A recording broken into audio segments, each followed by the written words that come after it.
Assalamualaikum warahmatullahi wabarakatuh. Marhaban bikum, selamat datang pada channel ini. Baiklah, seperti yang terlihat pada kita ini, kita akan belajar tentang Al-Quran dan Hadis. Langsung saja ke materinya. Ya, bismillahirrahmanirrahim. Apa itu Al-Quran? Ya, secara bahasa Al-Quran itu berasal dari kata qara'a yaqra'u qira'atan atau Qur'anan, yang artinya bacaan.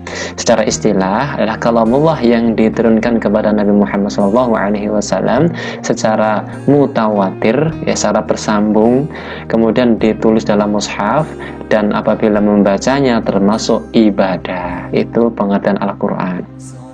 Kemudian selanjutnya, ini adalah dalil bahwa Al-Quran itu kedudukannya sebagai hukum Islam yang pertama. Ya, a'udzu billahi minasyaitonir rajim. Inna anzalna ilaikal kitaba bil haqqi litahkuma bainan nasi bima araka Allah wa la takun lil khainina khasima. Artinya kurang lebih, sungguh kami telah menurunkan kitab Al-Quran kepadamu, maksudnya Nabi Muhammad, membawa kebenaran agar engkau mengadili antara manusia dengan apa yang telah diajarkan Allah kepadamu, dan janganlah engkau menjadi penentang bagi orang yang tidak bersalah karena membela orang yang berkhianat. Inilah dalil bahwa Al-Quran itu kedudukannya sebagai sumber hukum Islam yang pertama.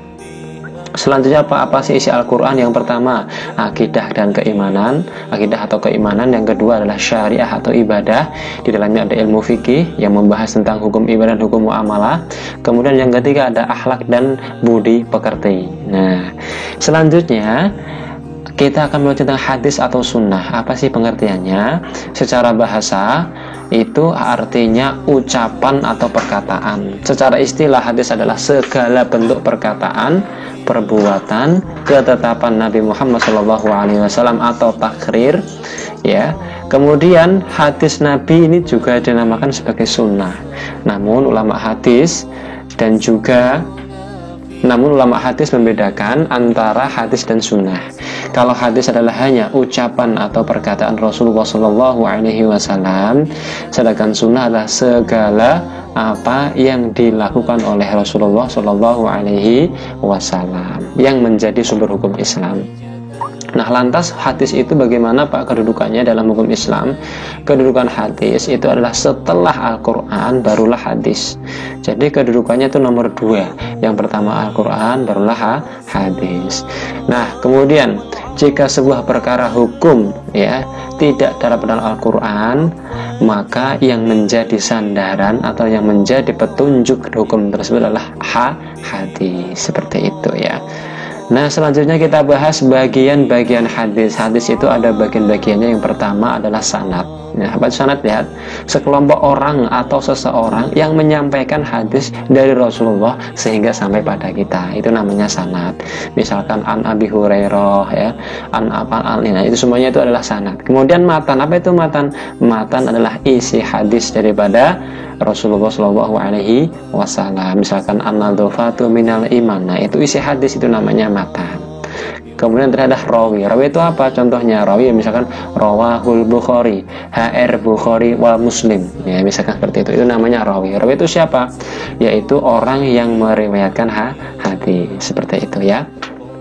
Nah, selanjutnya fungsi hadis itu apa? Yang pertama, menjelaskan ayat-ayat Al-Quran yang masih bersifat umum. Ya, kadang-kala ada perintah-perintah dalam Al-Quran bersifat umum, ya, misalnya kayak sholat.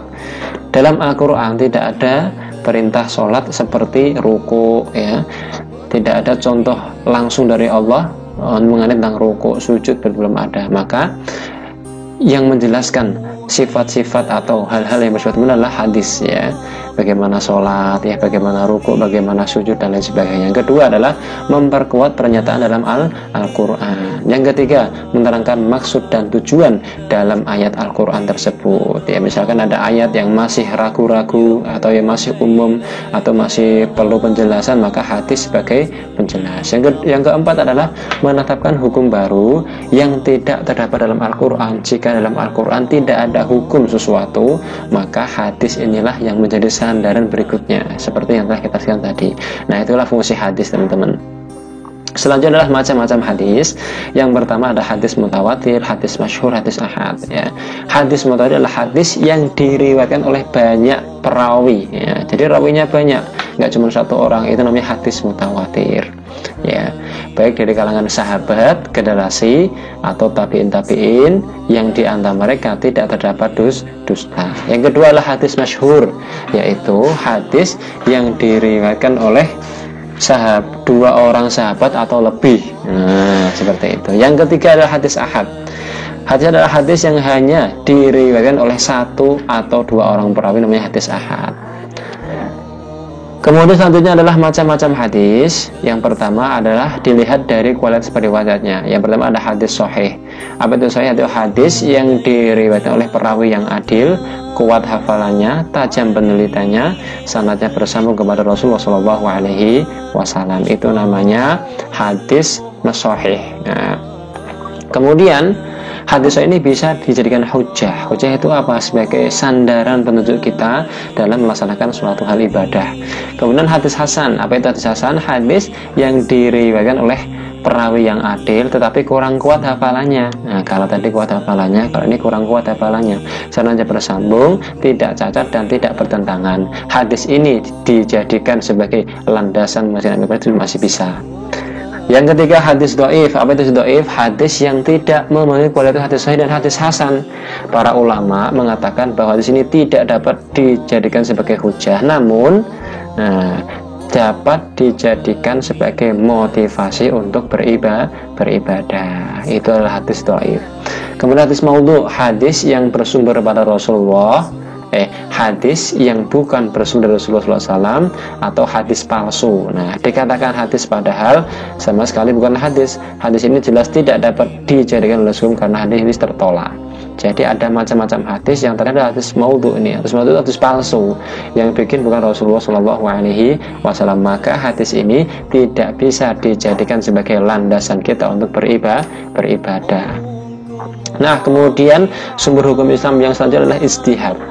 Ijtihad itu berasal dari bahasa Arab, yaitu ijtihada yajtahidu ijtihadan, yang berarti menganugerahkan segala kemampuan, bersungguh-sungguh mencurahkan tenaga atau bekerja secara optimal. Itu secara bahasa. Secara istilah, mencurahkan segenap tenaga dan pikiran secara sungguh-sungguh dalam menetapkan suatu hukum. Nah, jadi ijtihad itu adalah mencurahkan sekuat tenaga kita, pikiran kita untuk menetapkan suatu hukum. Nah, orang yang melakukan ijtihad ini namanya mujtahid. Nah, seperti itu ya. Selanjutnya, bagaimana Pak kalau kita ingin menjadi seorang yang mujtahid, syaratnya apa aja? Nah, ini yang pertama harus memiliki pengetahuan yang luas dan mendalam tentang teks Al-Quran dan hadis ya. Ini kurang.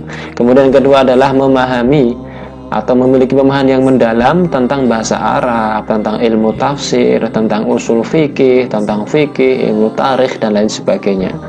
Selanjutnya harus memahami cara merumuskan hukum atau istinbat. Nah, itu syarat yang ketiga. Syarat yang keempat, memiliki akhlak mulia. Nah, ini adalah 4 syarat yang wajib dimiliki seseorang apabila ingin menetapkan suatu hukum.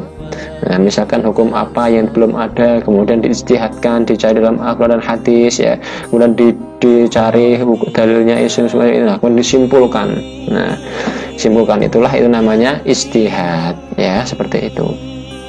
Kemudian selanjutnya adalah ijtihad itu memiliki kedudukan sumber hukum Islam setelah Al-Quran dan hadis. Jadi misalkan di Al-Quran dan hadis belum ada, belum terungkap secara eksplisit, maka ijtihad ini menempati posisi yang ketiga setelah Al-Quran dan Al-Hadis. Nah, selanjutnya adalah bentuk-bentuk ijtihad. Macam-macam ijtihad itu apa bentuknya? Seperti bisa dilakukan ijma. Apa itu ijma? Kesepakatan para alim ulama ya dalam memutuskan suatu hukum. Nah, ini ada ulama ini bersepakat. Nah, itu namanya ijma. Yang kedua adalah qiyas. Apa itu qiyas? Mempersamakan atau menganalogikan masalah baru yang tidak terdapat dalam Al-Quran dan hadis. Misalnya di Arab Saudi itu atau zaman dulu Rasulullah itu kalau zakat tuh pakai gandum. Nah, kita gak ada gandum. Nah, akhirnya disamakan, gandum itu makanan pokok di sana, sehingga di Indonesia itu pakai apa? Beras. Beras tidak ada dalam Al-Quran dan hadis untuk sebagai zakat. Nah, cuman disamakan atau dianalogikan dengan hal-hal yang dulu, disamakan dengan yang sekarang. Seperti itu ya. Apa yang sama, Pak? Sifat dan karakternya itu yang sama. Kemudian ada maslahah al-mursalah, artinya apa? Penetapan hukum yang menitik beratkan pada kemanfaatan suatu perbuatan dengan tujuan haki universal terhadap syariat Islam. Misalnya, seseorang wajib mengganti atau membayar kerugian atas kerugian pada orang lain karena kerusakan di luar kesepakatan yang telah ditetapkan. Itu contohnya maslahah al-mursalah. Nah, selanjutnya adalah hukum Islam. Hukum Islam itu ada dua, hukum taklifi dan yang kedua hukum wadai. Nah, selanjutnya hukum taklifi adalah tuntunan Allah Subhanahu wa taala yang berkaitan dengan larangan dan perintah. Nah, itu namanya hukum taklifi. Hukum wadai adalah hukum ya atau perintah Allah Subhanahu wa taala yang merupakan sebab, syarat atau penghalang bagi adanya sesuatu. Nah, kemudian macam-macam hukum taklifi. Yang pertama ada wajib, yaitu apa? Bila wajib dikerjakan dan bila ditinggalkan mendapatkan dosa. Sunnah, apa itu sunnah atau mandub? Yaitu jika dikerjakan dapat pahala, jika ditinggalkan tidak berdosa. Kemudian haram, apa itu haram? Jika ditinggalkan mendapatkan pahala, jika dilakukan mendapatkan dosa. Nah, kemudian makruh, apa itu makruh, Pak? Makruh adalah jika dikerjakan tidak berdosa, namun jika ditinggalkan dapat pahala. Kemudian yang kelima itu mubah atau al-ibahah, yaitu sesuatu yang boleh dikerjakan dan boleh untuk ditinggal, ya, seperti makan, minum, ya tidur, semuanya itu hukumnya mubah.